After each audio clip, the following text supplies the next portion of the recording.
जय श्री कृष्ण। आज की कथा में आगे बढ़ेंगे। दुर्योधन का जब जन्म हुआ तो भयंकर कोलाहल मच गया, क्योंकि ये जो अधर्म है, ये सारा का सारा अधर्म दुर्योधन के इर्द गिर्द घूमता है।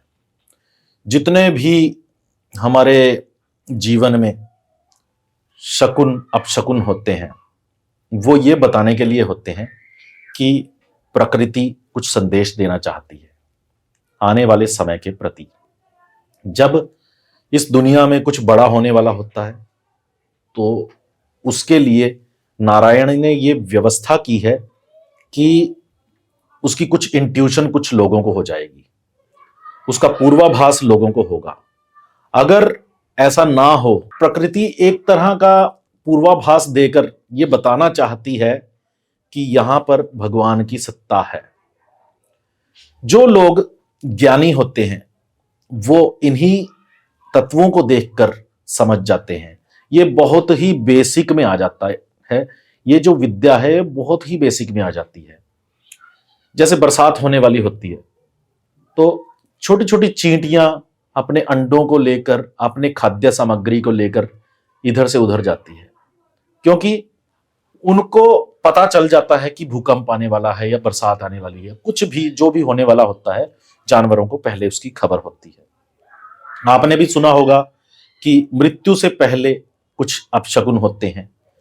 जैसे किसी व्यक्ति को अगर देखना हो कि उसकी मृत्यु होने वाली है तो उसको उसका पूर्वाभास 6 महीने पहले हो जाता है। अगर कुछ बड़ा अच्छा आपके जीवन में होने वाला है, कोई घटना ऐसी होने वाली है जिसका कुछ अच्छा परिणाम भविष्य में होगा, तो उसका भी कुछ ना कुछ शकुन आपके जीवन में अवश्य होगा। ऐसा कभी नहीं होता कि घटना घट जाए और उसका कोई पूर्वाभास किसी को भी ना हो। ऐसा कभी भी नहीं होता। तो ये जो महाभारत का युद्ध था, इसकी जो नींव थी वो धृतराष्ट्र ने रखी थी और इसको पूरा किया दुर्योधन ने। इन दोनों के जन्म के समय ही ये जो घटनाएं हैं होनी अवश्यम भावी थी। अभी आप देखिए, जब धृतराष्ट्र का जन्म होता है तो वो जो राजकुमारी थी अंबालिका, उसने डर के आंखें बंद कर ली वेद व्यास जी को। और आपको यह विचित्र नहीं लगा कि इतना भी कितनी डरावनी शक्ल होगी कि आंखें ही बंद कर ले रानियां? मतलब ये एक बहुत ही अचरज की बात नहीं है? आपको नहीं लगता कि इसमें कुछ हैरान करने वाला है? आप कभी किसी ऐसे व्यक्ति से मिले हो जिसकी शक्ल देखकर आप डर जाओ कि रंग ही पीला पड़ जाए, फक से रंग उड़ जाए चेहरे का? ऐसा कभी हुआ है? तो ये जो शकुन अपशकुन होते हैं ना, ये जो इनकी भूमिका बनती है ना घटनाओं की, वो अपशगुनों के माध्यम से ही बनती है। अब कभी कभी लोग इसको अंधविश्वास कह देते हैं। अपने अपने समझने की बात है कि ये अगर शकुन अपशकुन ना होते तो गणेश जी ने इन्हें स्थान ना दिया होता इस ग्रंथ में। वेद व्यास जी ने बोल दिया और गणेश जी ने उसे लिख दिया। अगर श्री गणेश जी को समझ में नहीं आया होता तो श्री गणेश जी लिखते ही ना। श्री गणेश अगर इस बात से सहमत ही ना होते तो वो क्यों लिखते? वो तो भगवान है और भगवान को कभी कोई असत्य नहीं बोल सकता और वो ज्ञान का भंडार है। ज्ञान कभी अज्ञान नहीं होता है। तो ये अपशकुन जो हो रहे थे, जैसे हिंसक जानवर दक्षिण दिशा की ओर इशारा कर रहे हैं। हिंसक जानवर का मतलब ही मृत्यु है। और दक्षिण दिशा, ये दक्षिण दिशा जो होती है ये भी मृत्यु की सूचना देने वाली दिशा होती है। दक्षिण दिशा से संबंधित कोई स्वप्न आ रहा है तो वो अवश्य ही घटना कोई घटने वाली है, ऐसा स्वप्न है। कुछ ना कुछ बुरा होने वाला है, उसका एक पहले से पूर्वानुमान है।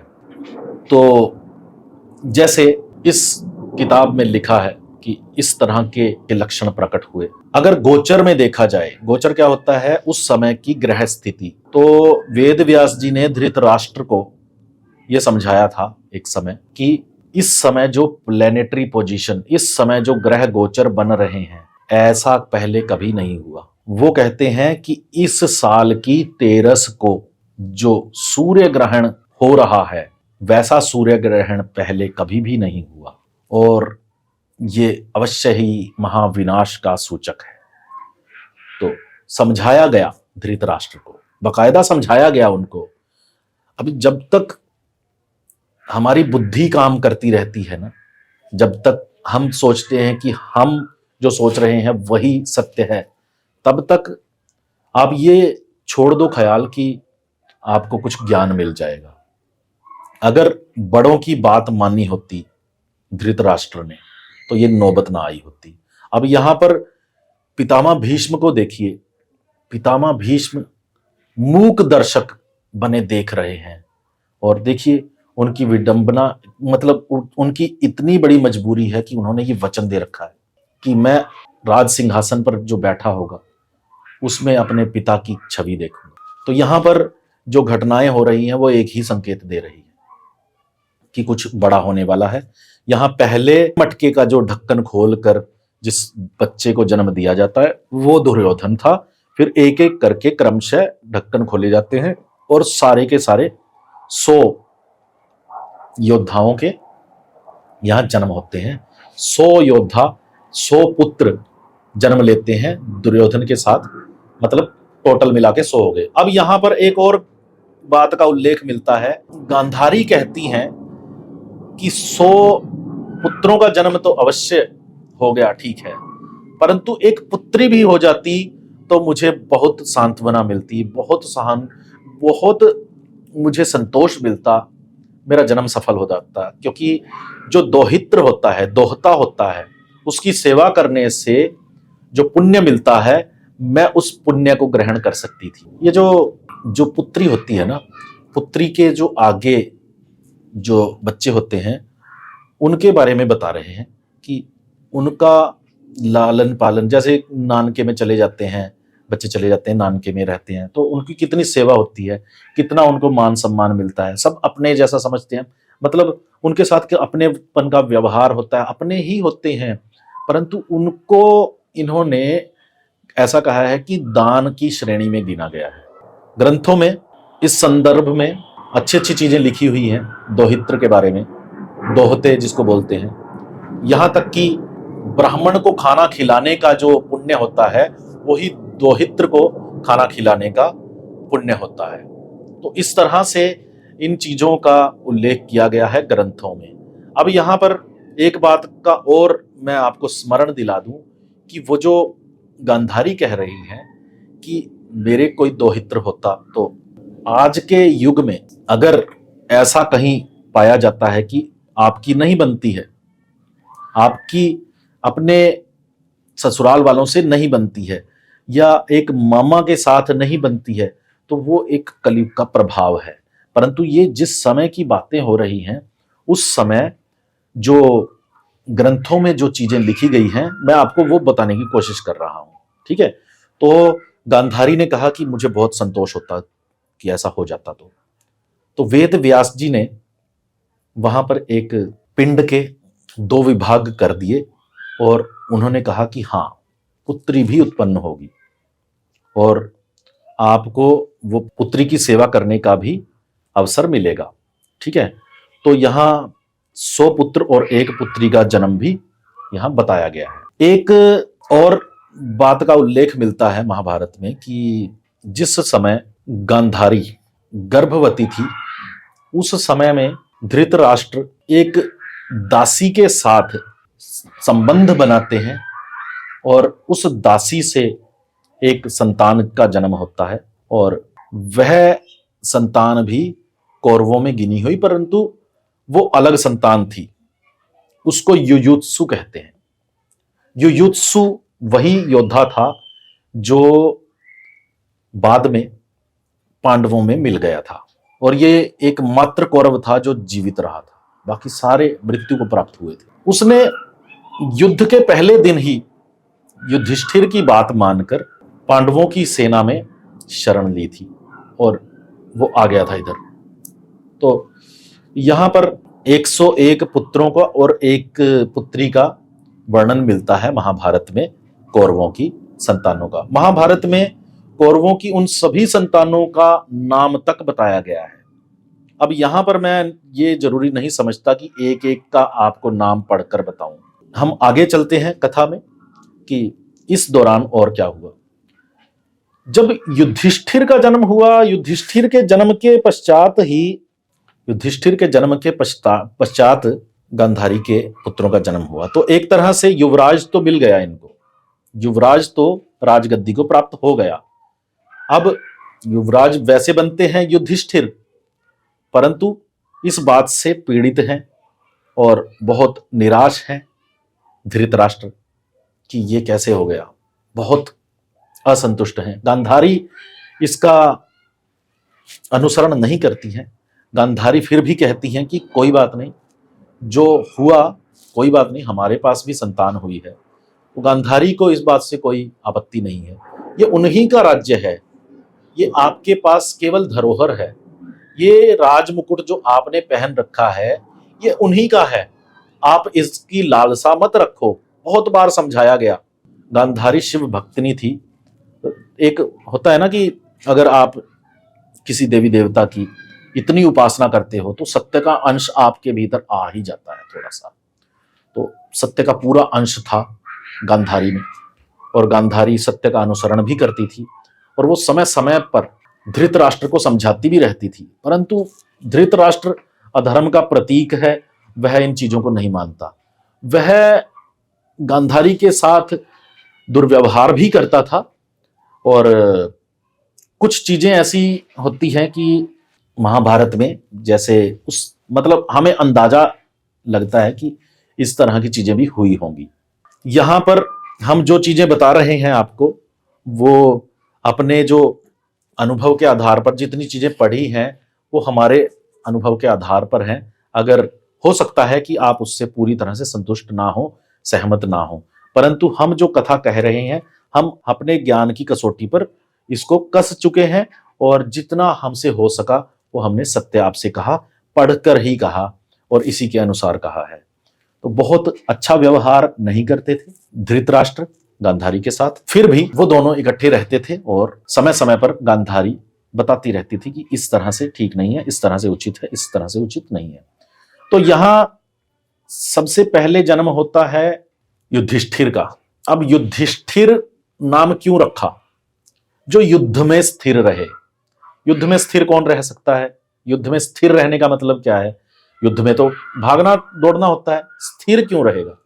युद्ध में जो बुद्धि को स्थिर रख सके, जिसकी बुद्धि जवाब ना दे, जिसकी बुद्धि विचलित ना हो, युद्ध में जो सत्य का सहारा ले युद्ध में भी, तो वो युधिष्ठिर तो धर्मराज का अवतार थे।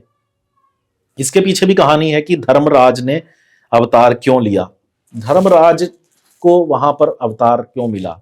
देखिए, ये जो अवतार की कथा है ये भी एक अलग से हम आपको बताएंगे, परंतु यहां पर नहीं, ये एक अलग ही कॉन्सेप्ट है जो आपको अलग से बताया जाएगा।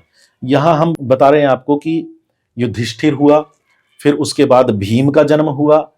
भीम के जन्म के समय एक घटना हुई कि भीम ने जब जन्म लिया ना, तो माता ने हर्षित होकर जब भीम को अपने पिता को पकड़ाया, कि अब उसके पिता पकड़ रहे थे, तो हाथ से छूटकर नीचे गिरा। तो नीचे गिरते ही जिस शिला पर गिरा था, जिस पत्थर पर गिरा था, उसके टुकड़े टुकड़े हो गए। तो वो टुकड़े होने के कारण जो शब्द हुआ, जो इतनी जोर का शब्द हुआ और इतना बलवान हुआ, तो उसका नाम भीम पड़ा। तो इस तरह की कुछ कहानी मिलती है। तो भीम के जन्म के पश्चात अर्जुन का जन्म हुआ। अब ये देखिए, यहां पर ये बात बतानी जरूरी है कि अर्जुन सबसे छोटे थे पांडवों में, इन तीनों में सबसे छोटे थे। सबसे बड़े थे युधिष्ठिर, बीच के थे जो मंझले थे वो भीम थे, और सबसे छोटे अर्जुन थे। इसीलिए सबसे छोटे अर्जुन से विशेष ही लगाव रहता है, चाहे वो पितामह भीष्म हो, चाहे कोई और हो, तो उनसे लगाव रखते हैं। तो अर्जुन का जन्म होता है।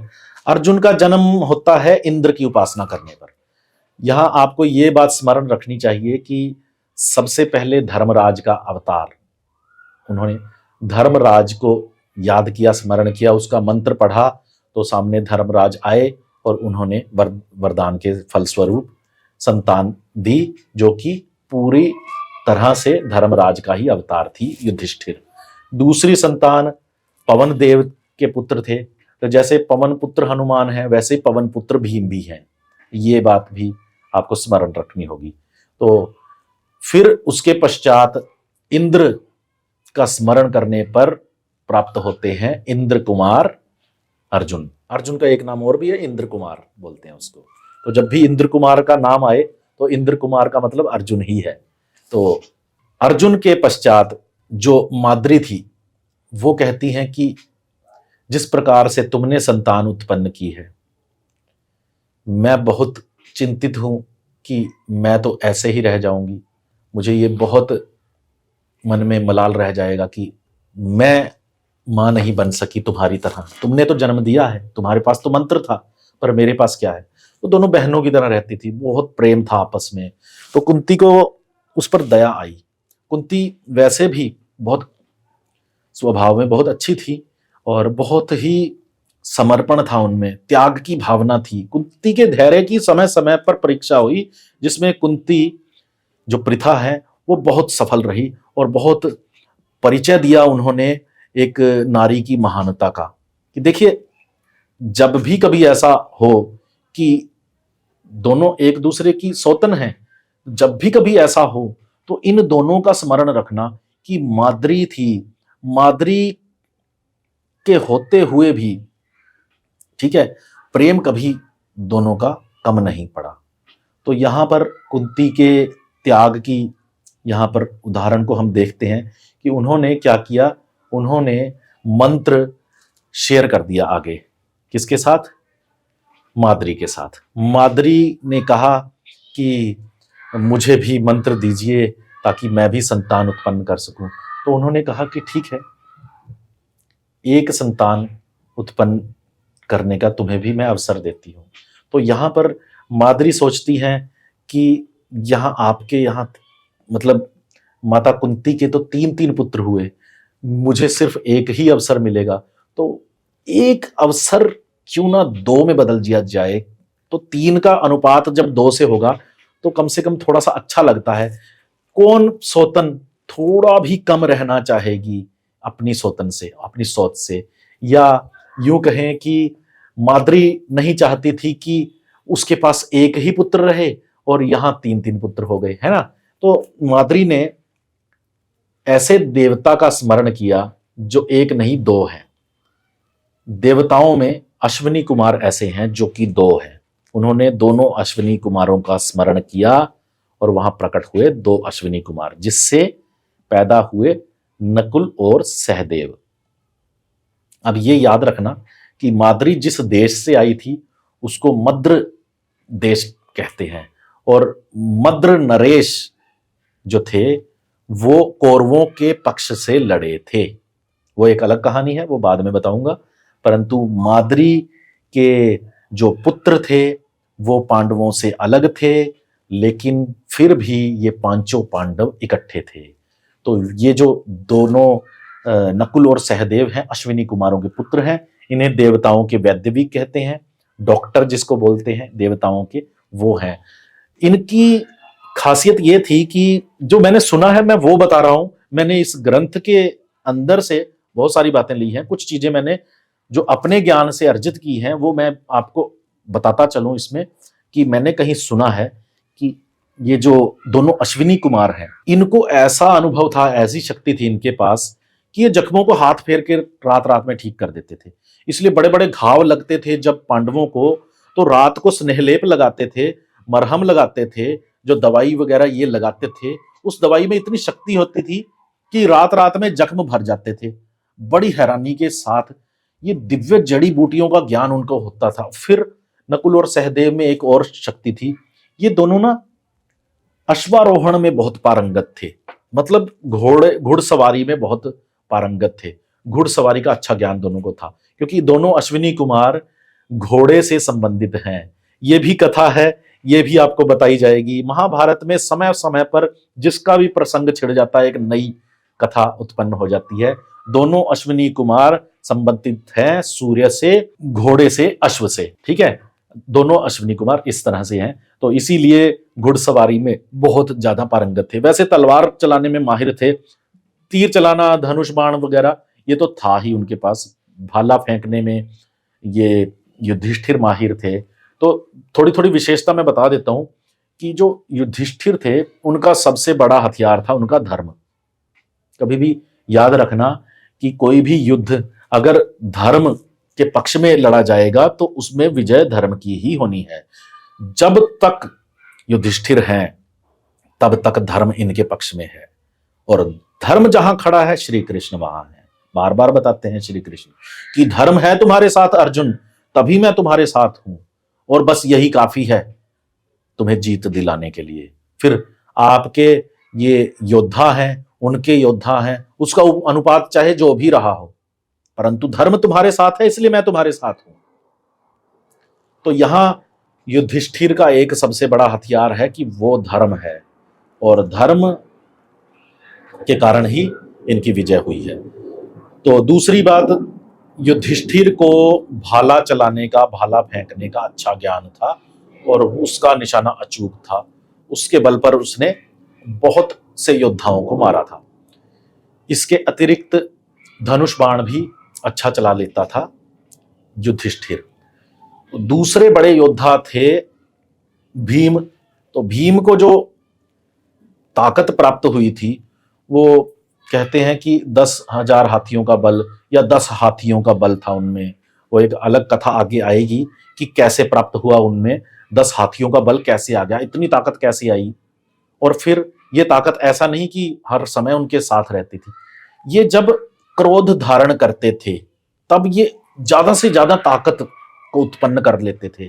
क्रोध जितना ज्यादा होगा उतनी ही ताकत उत्पन्न हो जाएगी इनकी।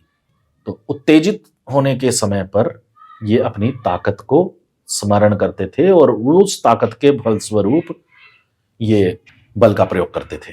तो अर्जुन थे जो अर्जुन तीर चलाने में माहिर थे। ना केवल तीर चलाने में, परंतु बहुत कम लोगों को पता है, बहुत कम आपने सुना होगा कि अर्जुन इतना महान योद्धा था कि उसको चाहे तो आप तीर चलवा लो, तीर इस हाथ से चला लेगा, इस हाथ से चला लेगा, दोनों हाथों से बाण चलाने में निपुण, और वो भी समान रूप से, ठीक है, समान रूप से। तो ये जो अर्जुन की विशेषता थी ये उसको अलग योद्धा बनाती है। अगर दोनों तरफ से तीर चलाना आ जाए किसी योद्धा को तो वो चारों तरफ से लड़ सकता है। चारों तरफ योद्धा है और अर्जुन संभाल लेता है। और यही विशेषता अभिमन्यु में भी थी। अभिमन्यु के अंदर भी अर्जुन के बहुत सारे गुण थे। अर्जुन ना केवल तीर चलाने में बल्कि गदा युद्ध में भी माहिर थे, तलवारबाजी में भी माहिर थे। कोई भी उनके पास हथियार हो, हर तरह से हथियार चलाने, और शब्द वेदी विद्या, तरह तरह के शस्त्रों, अस्त्रों, शस्त्रों का उनके पास अभ्यास था, अच्छा ज्ञान था। तो ये पांडवों का जन्म और कौरवों का जन्म मैंने आपसे विस्तार से कहा। आज की कथा में इतना ही। कल मिलते हैं, फिर आगे बात होगी, आगे कथा को बढ़ाएंगे। तब तक के लिए मुझे इजाजत दीजिए। नमस्कार, प्रणाम, जय श्री कृष्णा।